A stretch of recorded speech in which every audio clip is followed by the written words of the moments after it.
সকলোকে ভোগালী বিহুৰ বহুত বহুত শুভেচ্ছা জনালোঁ আৰু ৰাতিপুৱাৰ পৰা দেখিছে কেনেকুৱাকৈ ব্যস্ত আছোঁ আৰু এতিয়া এয়া আমাৰ ঘৰতে ভাইটিটোৱে এটা মেজি বনাই থৈ দিছিলে এয়া মেজি দাহন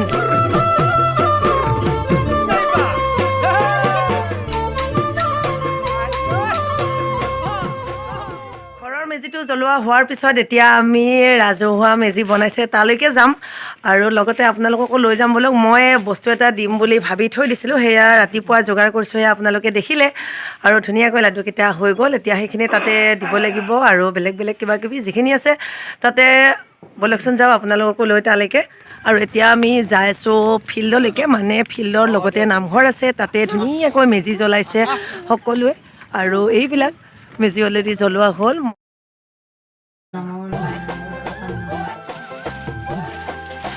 বিহু বুলি মাৰ কাৰণে এটা সৰু উপহাৰ কাপোৰযোৰ কেনেকুৱা লাগিছে সেয়া কমেণ্ট কৰি নজনাকৈ নাথাকিব লগতে কিন্তু দহিখিনি মোৰ কথা হয় এয়া এই কাপোৰযোৰ দহি কাঠোতে আপোনালোকক মই ভিডিঅ' দিছোঁ সেয়া যদি চোৱা নাই সেয়া চাই ল'ব আৰু ফুল দহি চাওক কেনেকুৱা লাগিছে ক'ব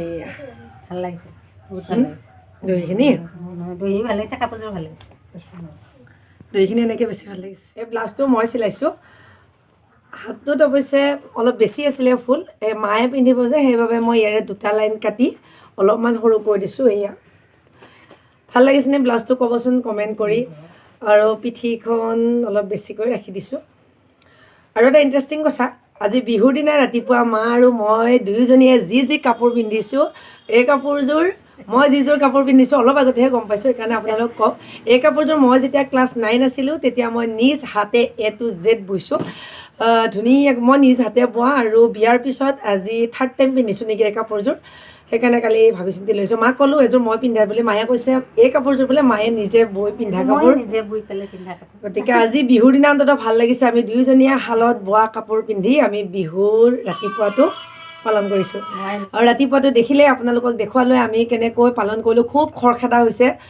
মানে আমাৰ ঘৰৰ মেজিটো জ্বলাওঁতে অলপ দেৰিয়ে হ'ল গতিকে আমি ৰাজহুৱা মেজিত গৈ ইমান বেছি ভিডিঅ' কৰিব নাপালোঁ কিন্তু বহুত ভাল লাগিলে আৰু এতিয়া দিনটো আপোনালোকক দেখুৱাই যাম আজি ক'ত যাম কি কৰিম যিমান পাৰি সিমান দেখুৱাব চেষ্টা কৰিম চাই যাব ভিডিঅ'টি মায়ে কিবা ক'ব নেকি দেখুৱাব মোৰ ফালৰ পৰাও আমাৰ অসমবাসী ৰাইজক ভোগালী বিহুৰ শুভেচ্ছা দিছিলোঁ সকলোৱে যাতে আমি ভালে থাকোঁ আৰু আমি এতিয়া যাম বিহু খাবলৈ আমাৰ ভণ্টিজনীৰ ঘৰলৈ মানে মোৰ নননজনীৰ ঘৰলৈকে আপোনালোকে আজিলৈকে তাইক আমাৰ চেনেলত দেখা নাই আজি নিশ্চয় দেখিব পাব গতিকে দেখা যাওকচোন কিমানখিনি দেখুৱাব পাৰোঁ আপোনালোকে চাগে দেখি ভাবিছে মানুহবিলাকনো ক'ত ওপৰলৈকে গৈ আছে কি হৈছে ভালকৈ চাই যাওক ইমান বেছি ভয় কৰিবলগীয়া একো নাই কিন্তু বহুত বেছি খৰধৰ লাগিছে কিয় লাগিছে কি লাগিছে নিশ্চয় জানিব পাব চাওকচোন কেনেকুৱা এটা স্পীডত মানুহবিলাক ওপৰলৈকে গৈ আছে আচলতে কি বিচাৰি ওপৰলৈকে গৈ আছেনো কি আচলতে দেখুৱাব বিচাৰিছোঁনো কি ভালকৈ চাওক খুব বেছি ভাল লগা এটা দৃশ্য এইয়া চাওক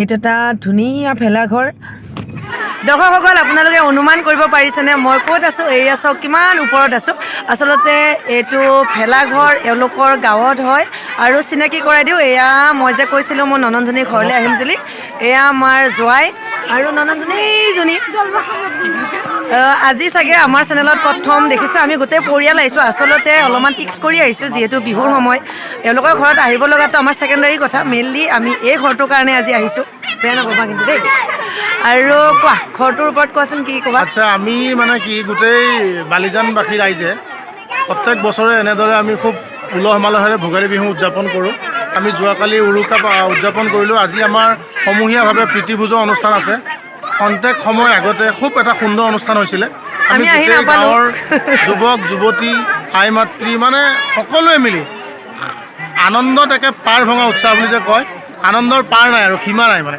খুব সুন্দৰভাৱে বিহু উদযাপন কৰিলোঁ এতিয়া প্ৰীতিভোজ চলি আছে এনেকৈ আমি অনুষ্ঠান চলাই আহিছোঁ আগতেও হৈছিলে আমাৰ বিহু এতিয়াও ভাল হৈছে আগতকৈ আৰু চেষ্টা কৰিম আগলৈ যাতে আৰু ভালকৈ আমি বিহুখিনি উদযাপন কৰিব পাৰোঁ। আৰু আজি এতিয়া মই উপস্থিত আছোঁ বালিজান। এই ঠাইখিনি আছে শিঙৰি মন্দিৰৰ একেবাৰে ওচৰতে, মানে ঢেকীয়াজুলিৰ শিঙৰি মন্দিৰৰ একেবাৰে ওচৰতে হয়। আমাৰ ভণ্টিজনীক ইয়াতে বিয়া দিয়া হৈছে আৰু এই ঘৰটি আমি যোৱাকালি তাই যেতিয়া ফটোত দেখুৱাইছিলে তেতিয়াই ভাবিছিলোঁ যেনেকৈ নহওক চাব যাব লাগিব, কাৰণ ইমান ধুনীয়া। চাওকচোন, আপোনালোকে নিশ্চয় অনুমান কৰিব পাৰিছে। মই যিমানখিনি সম্ভৱ হয় সেয়া পাৰিলে বেক কেমেৰা কৰিও দেখুৱাই দিম। আৰু মানে মনটো সঁচাকৈ বহুত বেছি ভাল লাগিছে, কাৰণ আমাৰ ইয়াতে এনেকুৱা এটা ভেলাঘৰ মানে এতিয়া জ্বলাবলৈও তেওঁলোকৰ বেয়া লাগিছে। তোমাৰ কেনেকুৱা লাগিছে কওক আজি? কেনেকুৱা লাগিছে মোৰ ক'বলৈ ভাষাই নাই। এনেকুৱা বিহু মই সৰুৰ পৰা ডাঙৰ হ'লোঁ। বিহুত খেলিছিলোঁ অৱশ্যে, আমাৰ মাহঁতৰ ঘৰতো খেল ধেমালি কৰিছিলোঁ বহুত। তথাপি এনেকুৱা মানে 2 তলা 3 তলা মই হেৰিত দেখা নাছিলোঁ। দেখি পাওঁ মোবাইলত বা টিভিত দেখি পাওঁ, কিন্তু নিজাকৈ আহি পেলাই আজি প্ৰথম দেখিছোঁ। আৰু মোৰ এই আজি যোৱাই ঘৰ গাঁও, আৰু গাঁৱৰ ৰাইজখিনি মানে এনেকুৱা ভক্তিবান ৰাইজ, একতা আজি দেখি মোৰ বহুত ভাল লাগিছে। সকলোৱে অকল অসমীয়া জাতি বুলিয়ে নহয়, ইয়াত বিভিন্নতা জাতিয়ে কিন্তু মানিব লাগিব, হয়নে কথা? আৰু ইয়াতে এইখিনি বনাওঁতে কিমান দিন লাগিছে, কিমানখিনি কষ্ট কৰিছে, আপোনালোকৰ চাগে ঘৰটো দেখি জানিব মন গৈছে, নহয়নে? চ' মাইনা কোৱাচোন, কেনেকুৱা কিমান দিনৰ পৰা মোৰ একমাত্ৰ মই সকলোকে ভোগালী বিহুৰ শুভেচ্ছা আৰু মৰম যাচিছোঁ। মাতো শুনি চাগে আপোনালোকে জানিছে কিমান চিঞৰিছে ইহঁতে। কালিৰ পৰা নাচিয়ে আছোঁ। আজিও নাচিছোঁ, এতিয়া প্ৰীতি ভোজ খালোঁ। বহুত আহিছে যেতিয়া ঘৰলৈ যাম আৰু। কিমান দিন লাগিছে কোনে এইটো? এমাহমানৰ পৰা কৰি আছে। চাওক, আমি অসমীয়া, নেপালী, আদিবাসী, বড়ো, বেংগলী, মুছলিম, আমি একেবাৰে বৈচিত্ৰৰ মাজত যিটো ঐক্য বুলি কয়, আমি আৰু বিহুখনতো আমাক সকলোৱে সহায় সহযোগিতা আগবঢ়াইছে। ইয়াত কোনো জাতি নাই, কোনো ধৰ্ম নাই। আমি সকলোৱে মানে সমন্বয়ভাৱে বিহুখন উদযাপন কৰিছোঁ। আমাৰ ইয়াত যোৱাকালি ৰাতিও নেপালী সম্প্ৰদায়ৰ ডেকাসকলেই হওক বা বেংগলী সম্প্ৰদায় হওক বা বড়ো সম্প্ৰদায় হওক, আমাৰ ওচৰত থকা সকলো ডেকা বুঢ়া সকলোৱে আহি আমাক সহায় সহযোগিতা ৰাতিও আগবঢ়াইছে। চ' এতিয়া আমি এওঁলোকৰ ঘৰলৈ যাওঁ আৰু তাতে খোৱাটো। এইয়া চাওক, মাইনাহঁতৰ ঘৰত আমাক আজি বিশেষ কি দিছে? খাচী মাংস আৰু এইয়া মাটিৰ দাইল। আৰু এয়া খুব ধুনীয়া খানা খোৱালে ইহঁতৰ ঘৰত।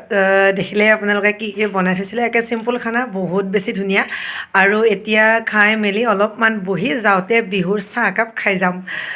অলৰেডি বহুত বেছি দেৰি হ'ল, এতিয়া 4:30 বাজিয়েই গ'ল। আৰু আজিৰ ব্লগটি আমি ইমানতেই শেষ কৰোঁ। আমাৰ এনেকুৱা ভিডিঅ'সমূহ পাই থাকিবৰ কাৰণে অনুগ্ৰহ কৰি আপোনালোকে আমাৰ চেনেলটি ছাবস্ক্ৰাইব কৰি ল'ব। আৰু যদি ভিডিঅ'টি চাই ভাল লাগিল তেনেহ'লে লাইক আৰু শ্বেয়াৰ কৰি দিব, কমেণ্ট কৰিবলৈ নাপাহৰিব। আৰু আপোনালোকৰ আজিৰ এই ভোগালী বিহুটি কেনেকুৱা গ'ল সেয়াও জনাকৈ নাথাকিব। আজিলৈ এৰিছোঁ, পুনৰ এটি নতুন ব্লগেৰে আপোনালোকক আকৌ লগ পাম। তেতিয়ালৈকে চাই থাকিব আমাৰ YouTube channel Mainu and Dhruv. Bye by.